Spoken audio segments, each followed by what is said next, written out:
नमस्ते बच्चों, GDM BBS school online classes में आपका स्वागत है। आज हम कक्षा 5 में पढ़ेंगे पाठ 14। पिछली कक्षा में हमने पाठ 10 पढ़ा था। आपने काम कर लिया होगा, उसका कॉपी में काम कंप्लीट कर लिया होगा। अब आपके कॉपी जांच होने वाली है, तो काम अपना कंप्लीट रखें। आज हम पाठ 14 पढ़ेंगे, जिसका नाम है स्वर्ण नगरी की सैर। स्वर्ण नगरी किसे कहा जाता है, देख लेते हैं अभी। उसकी सैर यानी उसका भ्रमण, घूमना। तो देखते हैं इस पाठ में किस जगह के बारे में हमें बताया गया है। स्वर्ण नगरी के नाम से किसे जाना जाता है, तो ध्यान से देखेंगे आप, साथ में पढ़ेंगे। भारत की पश्चिमी सीमा का सजग प्रहरी है जैसलमेर। भारत की पश्चिमी सीमा का सजग अर्थात जागृत रहने वाला प्रहरी यानी पहरेदार है जैसलमेर। इसे स्वर्ण नगरी, हेमनगर, भड़किवाड़ आदि नामों से भी जाना जाता है। अर्थात जैसलमेर नगर को ही, जैसलमेर जिले को ही क्या है, स्वर्ण नगरी के नाम से जानते हैं, हेमनगर के नाम से जानते हैं और भड़किवाड़ नाम से भी इसे जानते हैं। अर्थात इसके बहुत से नाम हैं। रेतीले दौरों ने जीवन को दुर्गम बना रखा है, अर्थात कठिन, जहाँ कठिनता से जाया जा सके वो दुर्गम। तो रेतीले दौरों ने जीवन को दुर्गम बना रखा है, लेकिन यहाँ की सुंदरता देख लोग दांतों तले अंगुली दबा लेते हैं। ये क्या, एक मुहावरा है, दांतों तले अंगुली दबाना यानी बहुत आश्चर्यचकित होना।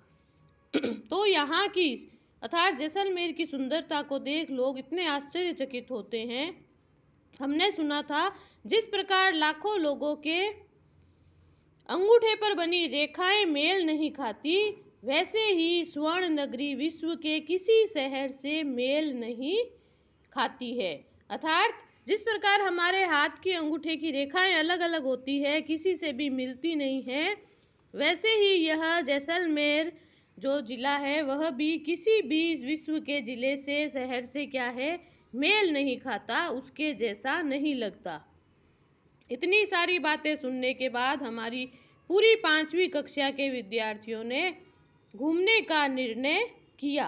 अर्थात 5वीं कक्षा के बच्चों ने स्वर्ण नगरी जैसलमेर के बारे में इतनी विशेषताएं सुनने के बाद वहाँ पे घूमने जाने के लिए, भ्रमण के लिए जाना तय किया। अर्थात सोचा। सर्दी की छुट्टियों में हिंदी के अध्यापक संदीप जी के साथ हम जैसलमेर के लिए रवाना हुए। अर्थात किन्हीं स्कूल के बच्चों के विषय में ये बताया गया है, जो कि क्या है, जैसलमेर में घूमने जाते हैं। तो अपने हिंदी के अध्यापक संदीप जी के साथ जैसलमेर के लिए बच्चे रवाना हुए। बीकानेर से बस रात में चली।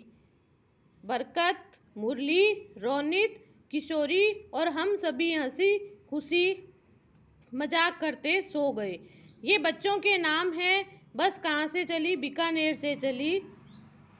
बरकत, मुरली, रोनित, किशोरी और हम सभी हंसी खुशी क्या है, मजाक करते सो गए। सुबह जैसलमेर के करीब पहुँचे तो देखा सूरज की किरणें जैसलमेर दुर्ग के पाषाण कणों को चमका रही है।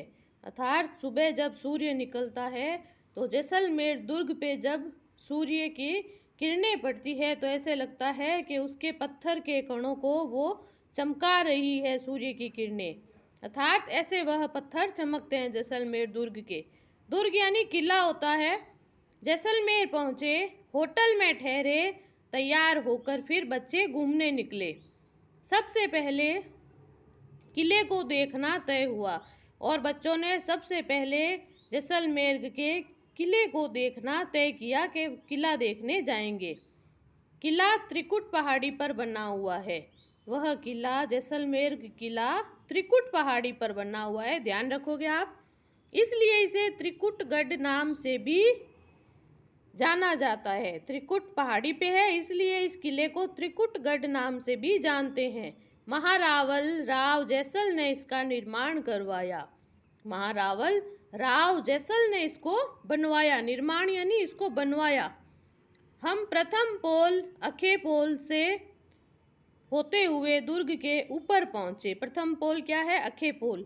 वहां से निकलते हुए वह दुर्ग पर पहुंचे। बच्चे, किले की सड़क भी पत्थरों की बनी हुई है, अर्थात वहां की जाने की सड़क, रास्ता भी क्या है? पत्थरों से ही बना हुआ है।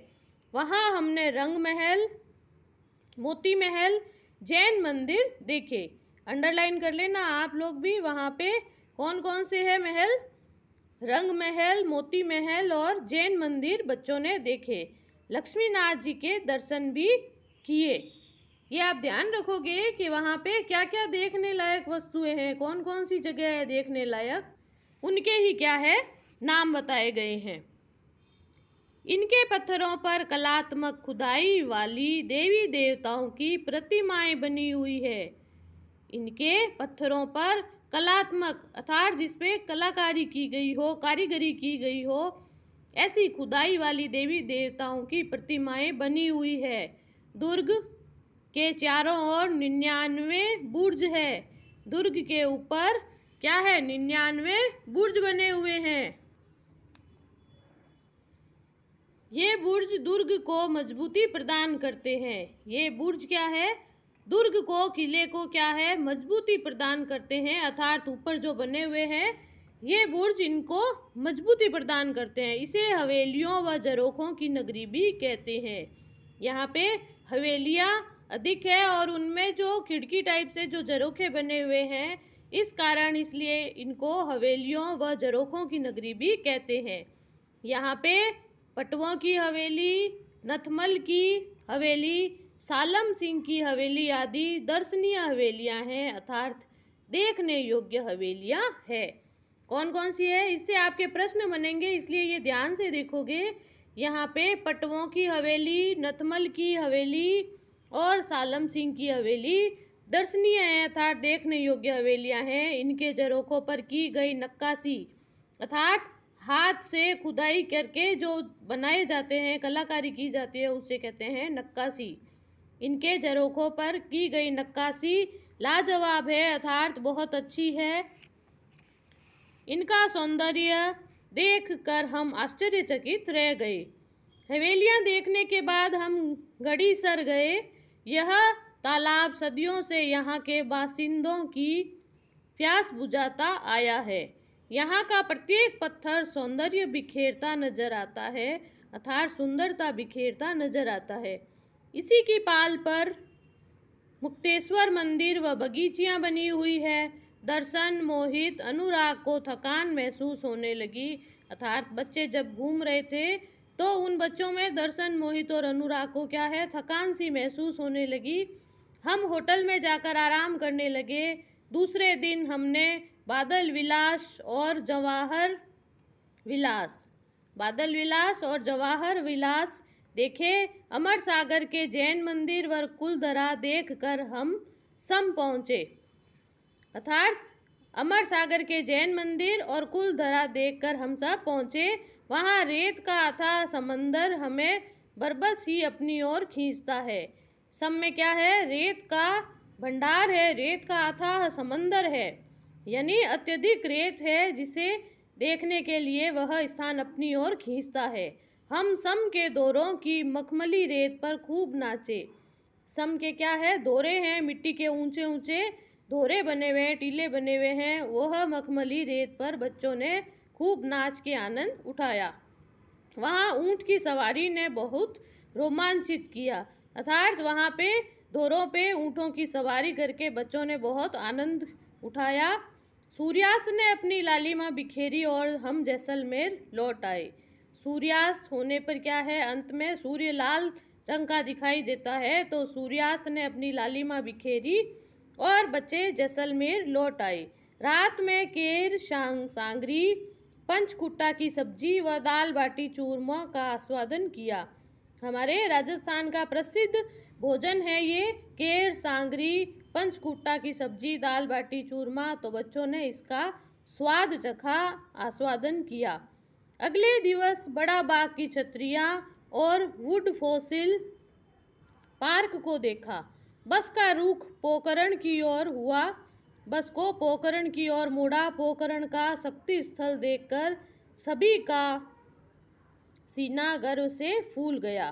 पोखरण का शक्ति स्थल, जहाँ पे पोखरण में क्या है, सैनिक आदि रहते हैं, तो शक्ति स्थल देखकर वहाँ के हमारा गर्व से सीना फूल गया, अत्यधिक गर्वित हुए, हमने गर्व महसूस किया। सेवली गांव स्थित कदली वन धाम के भी दर्शन किए। बस बीकानेर की